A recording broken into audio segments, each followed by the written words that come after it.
এই ডেবরার পরিস্থিতি বেশ খারাপ এবং বিস্তীর্ণ কৃষি জমি জলের তলা। এই মুহূর্তে কি প্রশাসন কিভাবে পাশে দাঁড়াচ্ছে এলাকার মানুষের?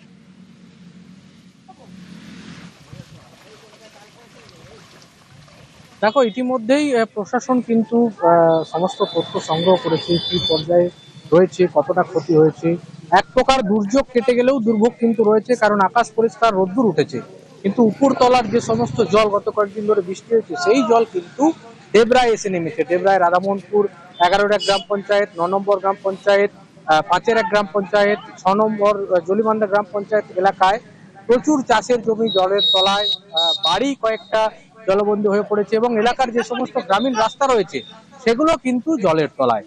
বিডিওর তৎপরতা এবং বিধায়ক উদ্যোগ নিয়েছেন, সমস্ত রিপোর্ট তৈরি হচ্ছে। এলাকাবাসী যেটা জানাচ্ছে যে জল নিকাশির সমস্যা থাকার জন্যই বছরের পর বছর ধরে এই সমস্যায় ভুগতে হচ্ছে ডেবরাবাসীকে। যদিও বিধায়ক জানিয়েছেন যে ঘাটাল মাস্টার প্ল্যানে যেহেতু ডেবরাকে অন্তর্ভুক্ত করা হয়েছে, তাই এই এলাকায় যে সমস্ত খাল নিকাশির ব্যবস্থা করার দরকার তা তিনি করবেন। ধন্যবাদ দিগ্বিজয়।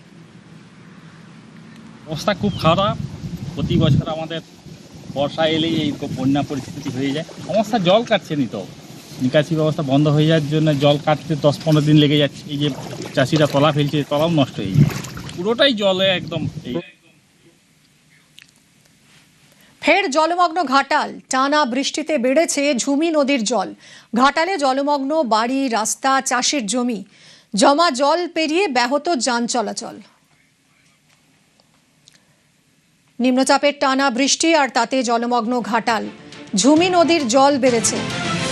জলমগ্ন বাড়ি, রাস্তা, চাষের জমি আর এই জমা জল পেরিয়ে ব্যাহত যান চলাচল। ঘরের মধ্যে ঢুকে পড়েছে জল। ডোঙাই করে নানে এই গাছগুলো জল সাঁতুরে যেতে হবে, অসুবিধা নাই তো কি। এই তো দোকানটা ডুবে গেছে, এই দেখুন এবার কোথাকে যাবো বাজার করতে।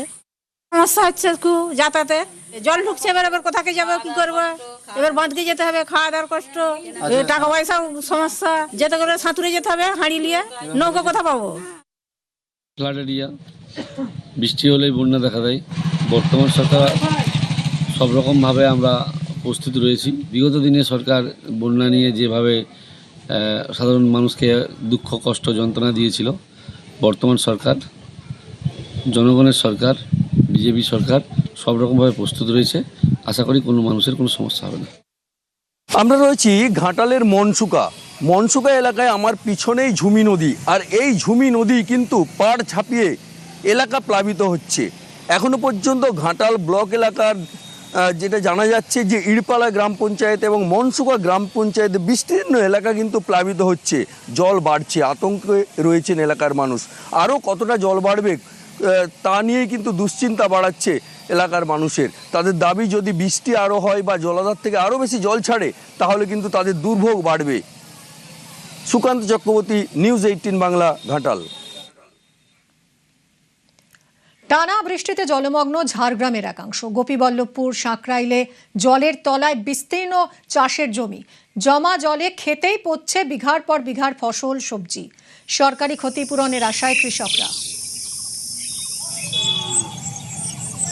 পুরো ধান ডুবে আর হবে, এখন বুঝতে পারবো জলটা কাটা আর ক্ষতি হলে ক্ষতি যাও ব্যবস্থা দিতে হয়। সরকার যদি দেখে, হ্যাঁ, এটা কি প্রতি বছরই হয়? প্রতি বছরই হয়। প্রচুর ক্ষতি, চলে বোঝানো যাবে না। 500 একর মতো জমি, আর এখন চাষ তো এখন করা সম্ভব না। কি করে ওরা বাঁচবে সেটা সরকার থেকে যেখানে সাহেব এসেছিলেন, বিডিও সাহেবও এসেছিলেন, আশ্বাস দিয়েছেন।